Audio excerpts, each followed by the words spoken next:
Turner. Now, don't forget, you can listen to Good Things. We are streaming live over at supertalk.fm. We're also streaming from that SuperTalk Mississippi app. We hope you know you can find us, too, on your local SuperTalk Mississippi radio station. And you can watch us. So we are on your computer, your mobile device. Just head on over to SuperTalk TV. Throwback to January. Y'all remember making those New Year's resolutions? Yeah, we are 3 months in. Are you still keeping those? Don't worry, we're not going to call you out today because our guest who's joining us, Ms. Bailey Henry, she's an author, Instagram star, but she's also a wife and a mother, and her husband are partaking in a hard but unique New Year's resolution, and they've kept it so far up until, I guess, March, or the 21st. So do you know how many days you've kept your New Year's resolution? I suppose I haven't thought to keep count. I mean, we're just, 365. We're just going to go all the way to the end of the year. Okay, so you tell us. Okay, first tell us what you're doing or not doing, and before I ask how it came about. Oh, yeah. So how did it come about? No, first tell me what you're doing. Tell us what you're doing. Okay.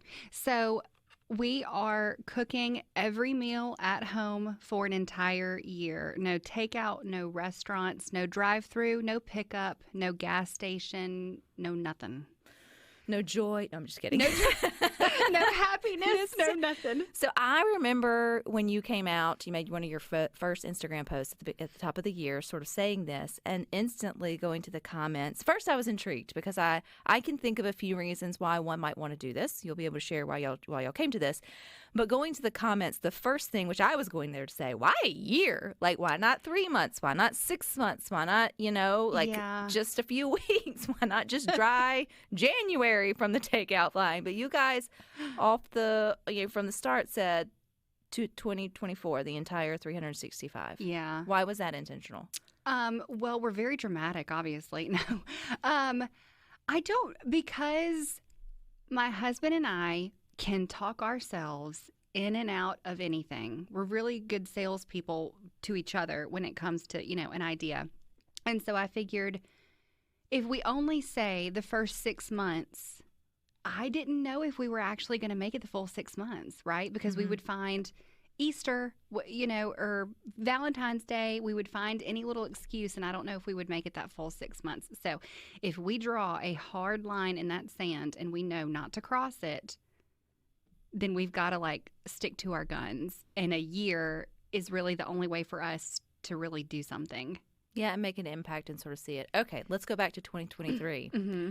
Were y'all 2 bottles wine in when y'all decided to with takeout boxes up to the countertop? No, I'm just picking. But no. But what led your husband and yourself? Because y'all had this is not a you make this decision yourself. This has to be a joint decision to make because it affects the entire family and both personalities, all things. So what was this an instant sort of just off the fly idea, or did the Henrys really think through this this New Year's resolution? Yeah, we try to carefully think through most of our decisions, but we were sitting, as our sweet baby calls it, a yes-want. We love a yes-want. So we were at a Mexican restaurant, and we got the bill, and my husband looked at it, and he said, "Ugh, when did cheese dip become $16? Yeah. And I thought... You were at a nice restaurant. And I was like, "Ooh, that'll get you." And then I was like, "Hey, do you remember in college and early on in our marriage, I used to know how to make those things. I used to know how to make the restaurant quality cheese dip or the salmon sliders or the really good steak sauce. I used to make all of that at home from scratch." And then you just get busy and you have children who have very refined palates of dried cereal and, dehydrated chicken nuggets fruit. and French fries. Mm-hmm. So, and then you just lose those muscles in the kitchen. You forget that you really like to cook at home. You forget that you really enjoy cooking as a family because you're always in a rush. You're always on the go. And so that was the seed that was planted. And I'm like, we've given a lot of our extra funds to restaurants over the last couple of years. Let's maybe just scale back and see if we can find that joy of cooking at home again. So you could even have scaled back and said once a week we could treat ourselves, so was it more about finding joy for you, Bailey, or was it more about finances, or was it a combination of both? It's a combination of all sorts of things. Finances play a part in it. Being intentional with how you spend your time with your family has been a huge thing for us.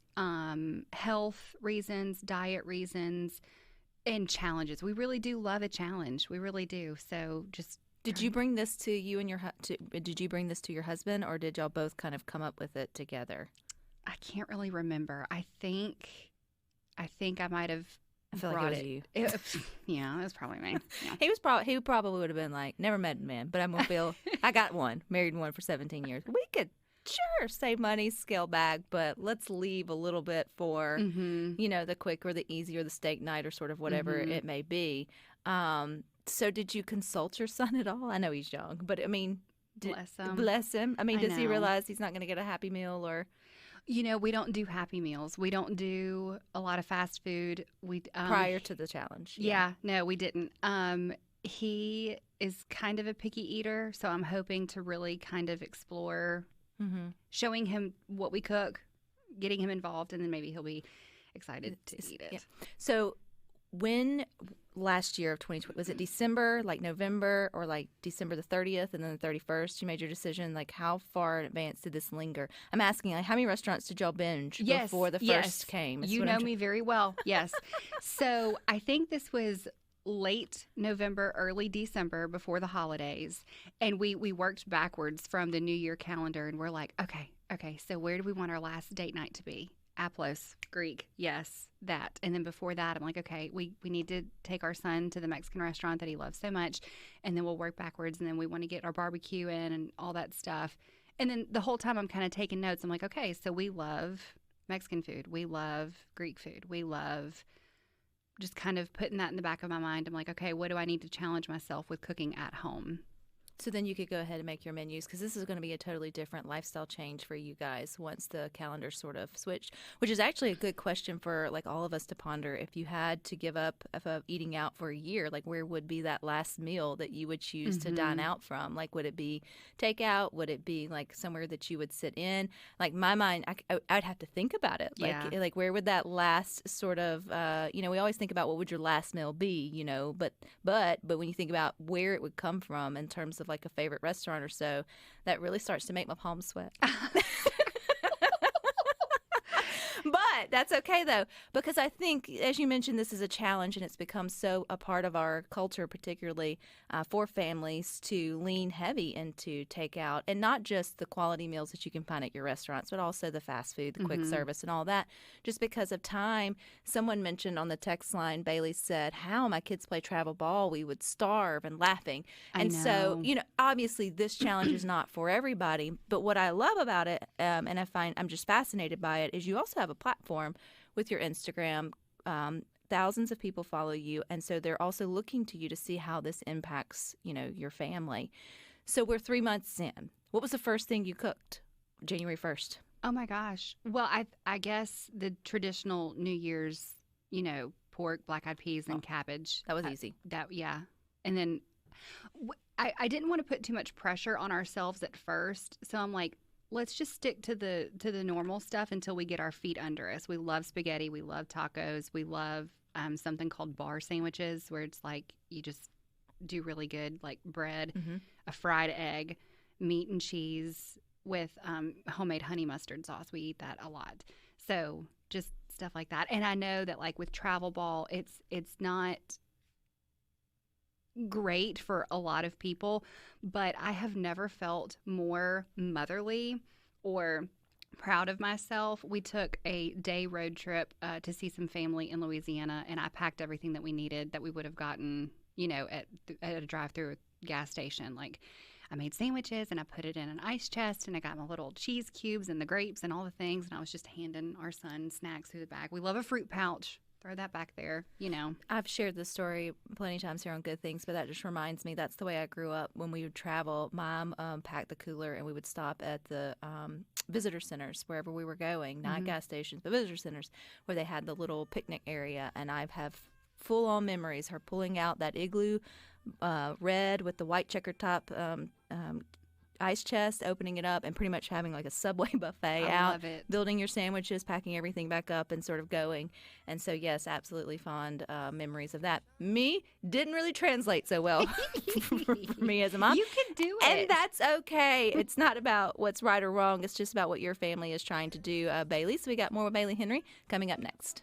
Device. We are continuing our conversation with Miss Bailey Henry. Her and her husband have taken on the challenge of not eating out, no fast food, no quick service, no nothing, everything made at home for the next year. And it was for a lot of different reasons. And you're not judging anyone who does or doesn't. It wasn't for a moral sort of thing. It was just the fact that your family wanted to go through and see what they could challenge. And you will be back to restaurants. This is not like a... Oh, yes. Yes. Our last eat out experience was Aplos, and I'm pretty sure that's going to be our first eating experience in 2025. But, you know, it's when you recognize that maybe your life or your habits and your routines aren't fully lining with your overall values, meaning spending more time with your family, being more health conscious, getting back to things you enjoy, what I heard you say too, Bailey, of cooking. Sometimes it takes an extreme line in the sand for you to really, you know, reevaluate and sort of do things. So we're 3 months in.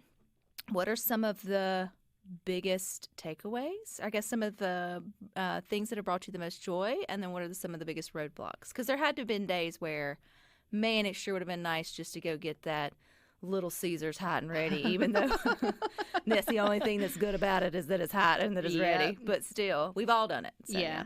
So one of the challenges is just obviously meal prepping and time prepping and thinking all the way through the end of the week, which is mentally exhausting, but that is what we have signed up for.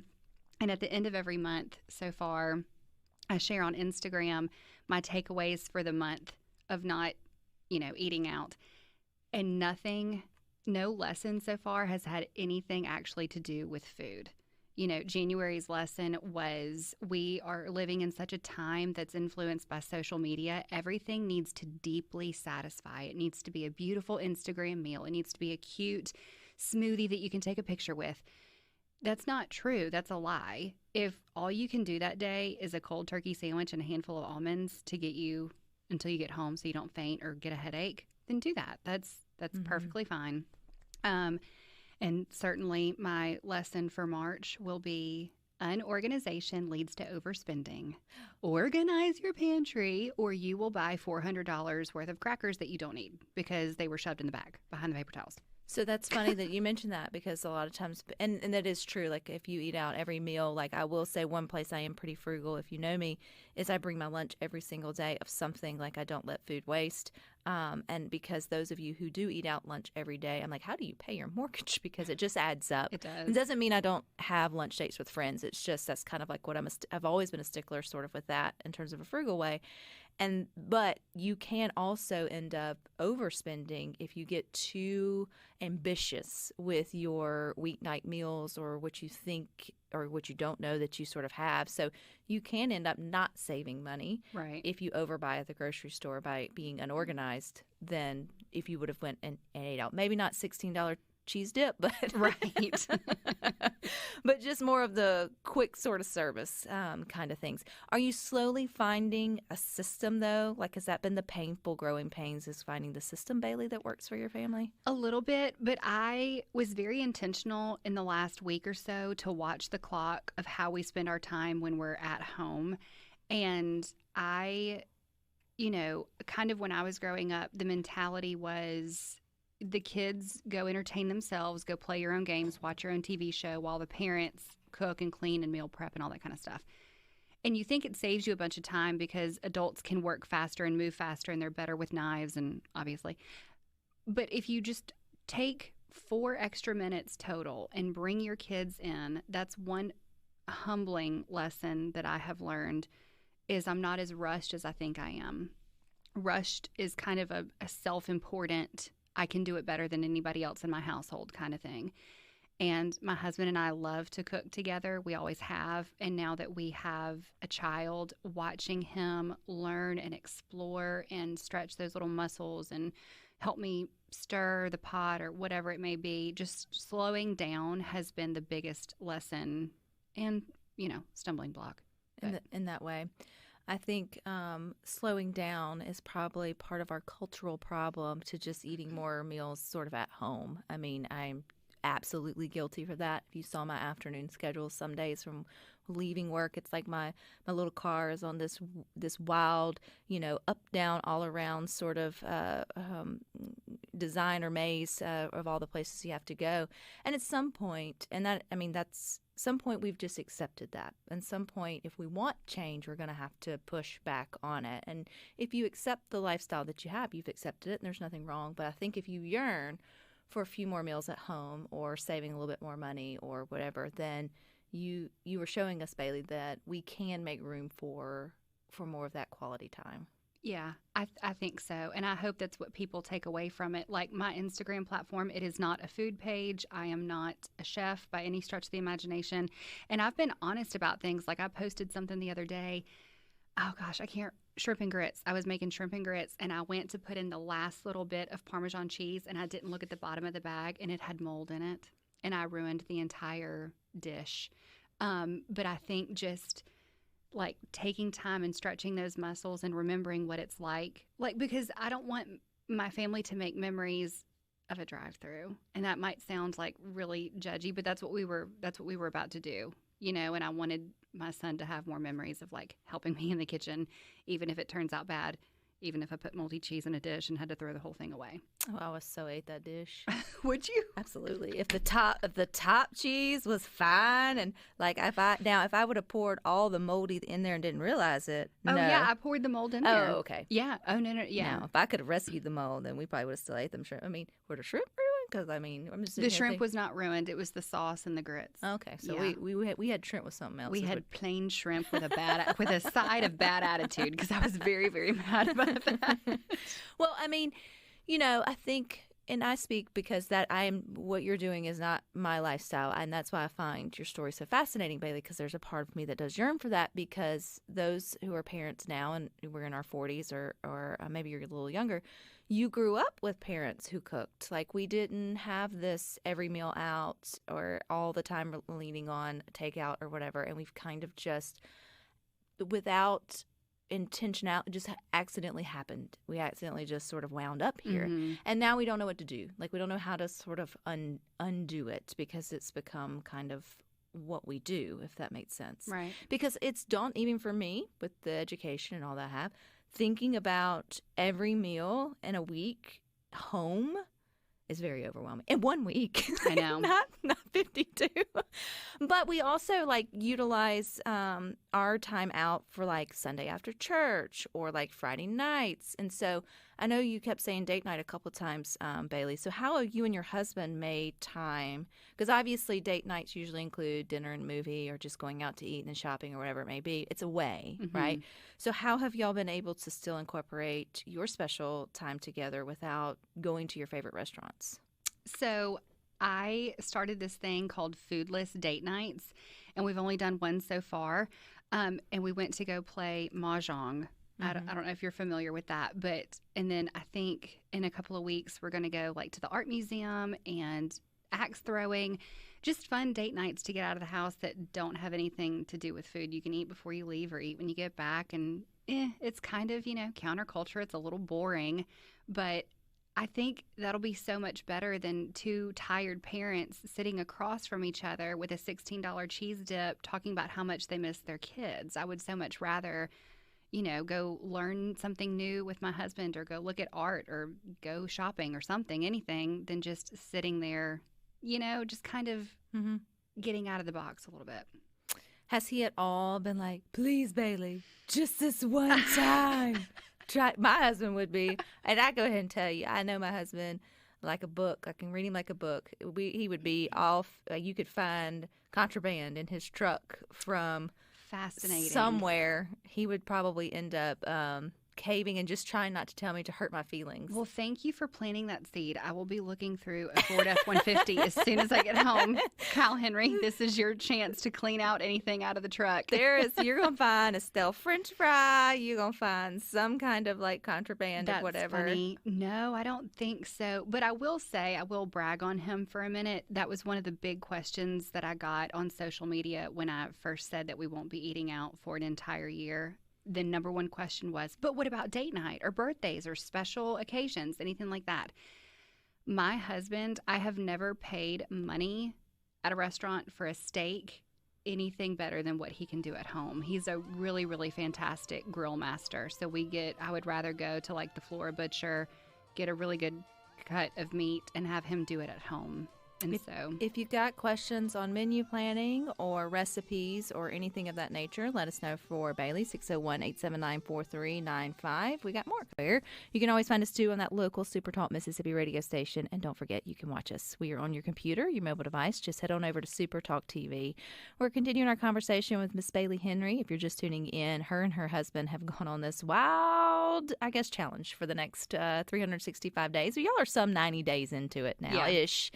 Of no fast food, no dining out, all that. And I think it's fascinating for so many of us because it's so intertwined into our culture now that we can't imagine life without it. And so, yeah, it's hard and it's extreme, and you're going to go back to eating out eventually, but hopefully more in a balanced way.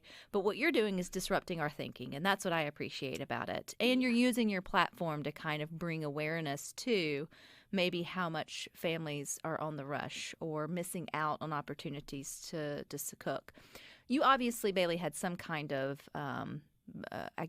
foundation in more than just Hamburger Helper. You mentioned when you and your husband met, you were able to cook from scratch. Is part of this because you have those memories with special ladies or men in your life that pulled you up to the kitchen counter and taught you how to cook as well? Yeah, I just come from a family of really, really phenomenal cooks. My dad, my uncle, my grandparents. We've never had a bad meal at a family get together. And you're right, like disrupting the thinking. The last 3 years of our lives personally has been a tornado. It has been a whirlwind, and I felt like I could never, ever catch my breath. And then so I'm like, well, I miss doing this, and I want to spend time here, and I want to make memories here. Where does that start? Food. You got to eat every day. Mm-hmm. So definitely just kind of getting outside of that box of where can we scale back time on the road, more memories at home, more your grandmother's cornbread recipe, like just bringing that stuff back. What have you enjoyed cooking the most or revisiting? Because, I mean, we're only 3 months in, but, I mean, that's still, 21 weeknight or weeks? I don't know. Again, math is hard. But it's still a lot of menus to have planned in that way. Today is number 81. You are 21.8% of the way gone. You have 285 days left. Our math wizard back there. Well, God love you. And well, so, thank you for that report. Okay. So 81 days, which David and Indianola said, it's really 366 days because it's leap year. You picked a bad year. What a year for me to do this. Wonderful. So technically, if you wanted to start early on December the 31st, it would be, you wouldn't do that. I know if you made it that far, but still. So really it's 366 days, but you are almost 22% of the way there. Okay. What have you enjoyed most cooking? Maybe exploring new. So when we were in college at the wonderful Mississippi State University in Starkville, there was an establishment called, or still is, Ben 612. And years ago, they had this dish, like a salmon slider or a salmon something. Anyways, it was a great piece of like sourdough bread, like dill, lemon, capers, cream sauce with a piece of salmon on it and like some cheese and balsamic vinaigrette. And that's why I gained like 40 pounds in college. And I just miss those things all the time. And so last week, I'm like, we were making out our menu. We do it every Saturday or Sunday morning. And I'm like, you know what I want? I want salmon sliders. That is what I want. And we had it 3 days in a row because it was so good. And it brought back memories of being in college, going to a baseball game, which is really what this is all about. Like, eat better at home. Be intentional in your own kitchen, and you will have the best memories and the best conversations. And my husband and I laughed about our college days, and we were excited for baseball season and the Masters coming up. We love golf. Like, just remembering that we really do. If food is going to be the center of everything, why not make it a good at home center of everything, not a drive-through? There's this pressure, Bailey, for everything, like you mentioned, to be that like Instagram worthy dinner. When I think you think back to your childhood dinners, like nobody was taking pictures of the spaghetti. Right. Like, I mean, it's like it was just spaghetti, and Right. like you were just happy to have it. But one of the things that people hate hearing is what's for dinner. Sam's probably not old enough to get there yet, but it will be what's for dinner. I have an 11-year-old who's annoying and doesn't like the same thing all the time, and bless her heart though. But we really do still kind of eat the same things all the time. How have you fought that like boredom, like of what you're cooking every week? I mean, how do you keep finding the new recipes or keeping it fresh, I think is what I'm trying to say. Yeah, just kicking it old school, and actually my cute cookbooks that I have stacked up next to my coffee pot, actually going to them and opening them. Cookbooks are intimidating sometimes because you think it's going to be this big elaborate thing and you're going to have to go to like a special grocery store. When I announced that we were doing this challenge, my dear friend Carly from high school mailed me a cookbook, and she's like, "You're going to need this." And I'm like, "Thank you so much." Or just go into Pinterest, Googling easy tips, easy recipes. And I do want to mention a local, Lindsay Bell. She is the dinner darling, and she has a great subscription list that does menus, and she does the thinking for you, and then it comes to your inbox, and you know what you need to go buy that week and what you're going to cook that week. Women put that pressure on ourselves, right? Like, I have to come up with this. I have to be creative. I have to think of it. No, you don't. You don't. And your family really doesn't need 365 different dinners. No. They will be fine with like leftovers. It's also okay if you have breakfast for dinner, or Oh, we love breakfast if you for dinner. have, one night ends up just being, cereal for everybody, or especially, I guess, if the cheese is moldy, which I appreciated. Someone on the text line was like, I would have never thrown out that cheese either. We're also getting questions, though, like, what about Darren and Jackson said, well, he was talking about, like, pot pies and things of that nature, but Dan and Hattiesburg asked, what about, like, church potlucks? We're going to get into football season. We're getting into tailgating and all that. Interesting. Will that fall into that, or is that more like communal, like family? Like, you're not going to, like, bring your own turkey to Thanksgiving if your mom invites you over, that kind of thing. Like, so is it more of, like, that is community and fellowship, so it's not the same as like Correct. Definitely not the same. We're challenging ourselves on what we define as convenience. Yes. Okay. So it certainly no. If we go to a tailgate during football season and there just so happens to be Chick-fil-A chicken nuggets there, I don't know. Is that a loophole? Do I need to ask my husband about that? I don't know. And the thing is, when we said this at the beginning of the year, I don't think that's a loophole if somebody else bought it and you're in it and you brought something you made. Right. I don't think that is that is a loophole. And for holidays or But or if anything of somebody that nature. brings you Chick-fil-A on a Tuesday night and leaves it on your front porch, that I don't know, but you didn't buy it. So we didn't buy it, but we didn't. I don't know. That would just be a really nice gift, I guess, from somebody. all these things you hadn't necessarily. We didn't. Yeah. But if you But you're think, not trying to get a Guinness World Record. There's no. No, but if you think too far into things, you don't do it. Just have an idea, make a commitment, and then you'll figure it out. That's part of the challenge, is figuring it out as you go. Have you ever stuck to anything for a year? Oh, yeah. Oh, yeah. What other crazy things have you done, Bailey? Well, in 2023, my husband and I gave up alcohol for an entire year, and it changed my life. And I don't think we're not itching to do that again either. Well, I think that's fine. I think that's something too. A lot of people, but normally they start with January. Again, that line in the sand, we can talk ourselves in and out of anything. We got to make it a year, or else we just might not do it. And then, but I think the cool part, when you've done it that long and you've made that challenge or that commitment, it's not that you can't reintroduce those things, or if you choose not to, that's fine. It's that you hopefully come out with a better balance. Mm-hmm. I think is what that is all about. Is there something you haven't cooked yet that is on your to-do list? I don't think so. What are you cooking for Easter brunch? Well, my mother-in-law texted me about that today. I guess she's cooking, or she said that she was going to do pickup from somewhere so we didn't have to cook. And I'm like, I will bring something. I will bring the deviled eggs and a pound cake. I'll bring something. So have you ever cooked like your entire Thanksgiving? Yes. 2 years ago, I did everything but the meat. I was trying to think of what else would be like those big things that most people now utilize, like a little bit of convenience to make it easier. I know. And I make my son's birthday cakes. I was already doing that. My husband does great on the grill. Are you sharing your recipes on your social media? Here's the thing. I share as best as I can on recipes. If it's something that I've made for years, I always put a disclaimer in there, measure with your heart. If you're looking for like an exact, eighth of a teaspoon, I am not your girl. I'm terrible at stuff like that. But yeah, I'll share like, this is the pasta sauce. It's cream, cheese, tomatoes, basil blend. I know that's kind of your journal, but have you thought about keeping up with all this to compile it into something 366 days, which you'll have to say? Oh, I will have to say of that. something. I feel like it's your next book. Oh, no. I do have a website with a blog that's, we post on there every now and again. But maybe a newsletter. How can people find you online, Bailey? HelloBaileyHenry.com, or I'm at BailsHenry, BailsHenry on Instagram. So you'll have to come back in June. That'd be the halfway point. Okay. We're going to keep up with you. Bless my heart. Okay. So keep I'll do it. your notes, keep your tips, keep all of that. Keep all of that going, and look for French fries in your husband's truck. I'm going to do that Look as soon for as I food get home. contraband. All right, stick with us. We got more for you up next.